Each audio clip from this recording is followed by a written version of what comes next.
So I'm here with Steve Bills, good friend of mine. We've known each other for a few years, haven't we now? Yeah, good few years, mate. Too many probably, Kev. Too many. Yeah. Too many, mate. It can't be too many. I'm ready for it. All right, here we go. What's your biggest achievement? Teaching, becoming a teacher, I suppose. After years of hard work, I think that was my dream, to work with young people, mate, and I'm doing it, and I'm living the dream. So yeah, that's my achievement, I suppose, every day. Yeah, so I teach 16 to 19-year-olds at Lichfield City Academy. It's difficult to sum up, really, but everything that comes with teaching. Why do you do it? I did shit jobs for 10 years. And I just thought I'm going to be absolutely bang average at everything I do unless I'm passionate about it. It was a cold winter morning when I was managing a convenience store that I woke up at 6 in the morning and just thought, what am I doing? I've got no passion for this whatsoever.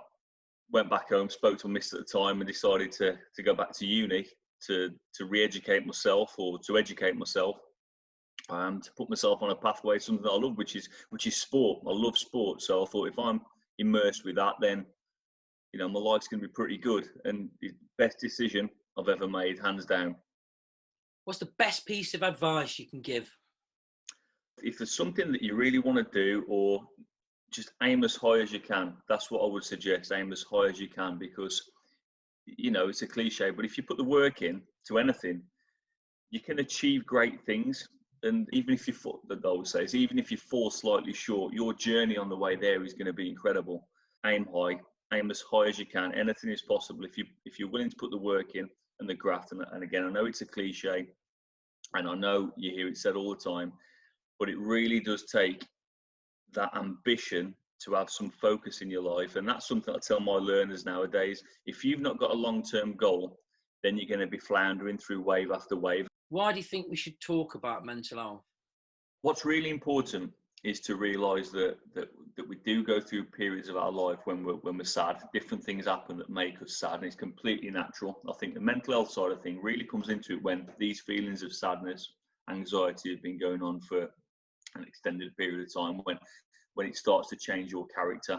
Don't think that by bottling it up or trying to hide it that other people aren't noticing, because they're noticing that you're snappy. They're noticing that you're not focused, you're not motivated, you may even not, take as much care of yourself as you used to.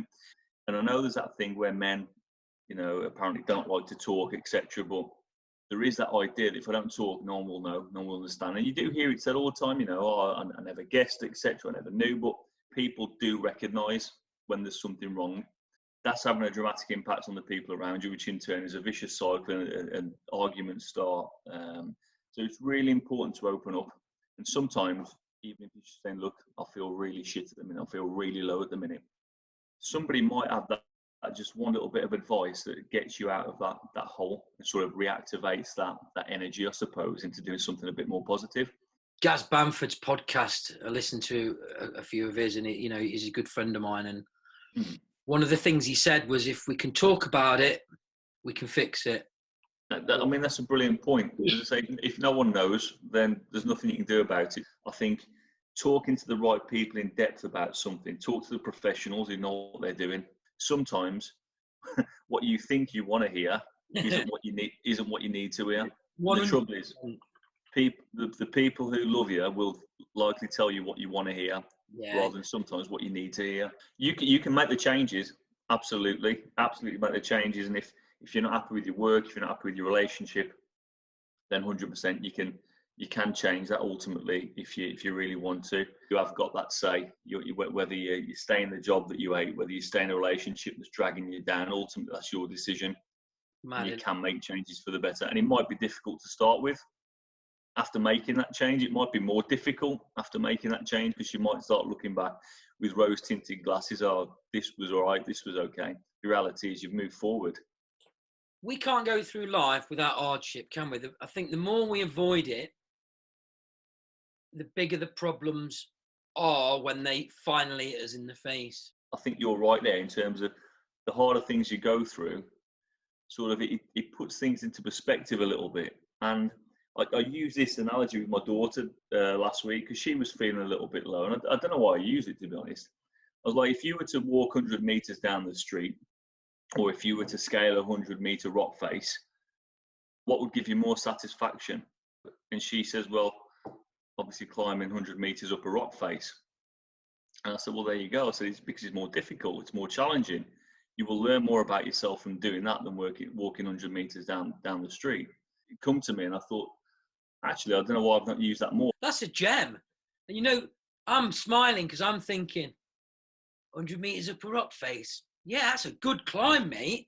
I don't know why I said 100 meters, mate, because I would have been pleased with 100 foot. I would have been pleased with 10 foot, to be honest. But the analogy is fantastic. Yeah, I just thought you look back on more pride, and you're more satisfied when you get to the top of that. And that's the thing about, like, you know, my achievements. It's right. The harder they've been, the more coveted it is, the better it is. You've got to do it every day. You've got to challenge yourself every day in some way. That's it. Nothing worth doing is easy. So yeah, I took my daughter out for a walk yesterday, and I walked past the factory. And I don't know what it was. It was a bit of a reminder for me, I suppose, of what life used to be like. So I looked through the window of this factory, and these blokes were there, sort of, and they just looked so down, mate, and I just thought, you know, the problem is we think that because we're proactive in seeking change and developing ourselves, that everyone gets that, everyone knows how to do that, but not everyone does know how to do that. Like all the old feelings I used to get working in the jobs I used to hate, and used to plot watch, think, you know, my life should be more than this, but not having that motivation to go out and change it. Yesterday, so I was off my little, and I took her for a walk to West Park where I worked, just as a little reminder as to, you know, just appreciate, because I love my job where I am, mate. I do. I love working with Daz there. He's a good lad. It's just a little reminder for me, just to, you know, this is where you want to be at, and this is a good place to be and develop, you know. So yeah, I think it's important. Yeah, reflective practice, mate, vital. What do you think to the statement, you are responsible for your own happiness? Absolutely agree with that statement, mate. I think in terms of your relationship, in terms of your work, if you're not happy, ultimately you have got the control of what you're doing to either walk away from a relationship or a job. Now, it might be really tough, it might be really difficult, but it's weighing up that risk reward. And actually, if you do walk away from it, you might have that little bumpy period where it's a bit more difficult than staying where you are. But ultimately afterwards, it's going to free you up a little bit to go and actually do what you really want to do. So I think it's really important that you do make these changes. If you're not happy, then identifying what's wrong first of all. What is the issue? Is it work? Is it relationship? Is it your physical health? Is it something you do something about? If it is, just go out there and make that change, because yeah, I genuinely believe you're, you know, responsible for your own happiness.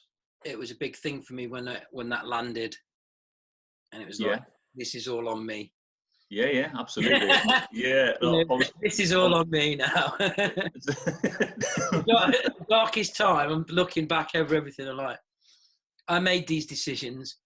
Yeah. All of these decisions. Absolutely. I've got to own it now, and yeah, it's all on me. So even the tough times, you would have played some part in that. I wouldn't change it now. No way.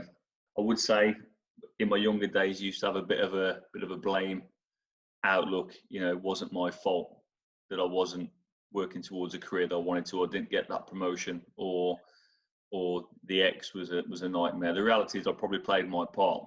Yeah. And there were decisions I made that probably didn't make my life any easier. And I think it's only when you get older that you realise that actually how I act is going to impact everything around me. So yeah, I agree with that, mate. That yeah, you're responsible for your own happiness, no doubt.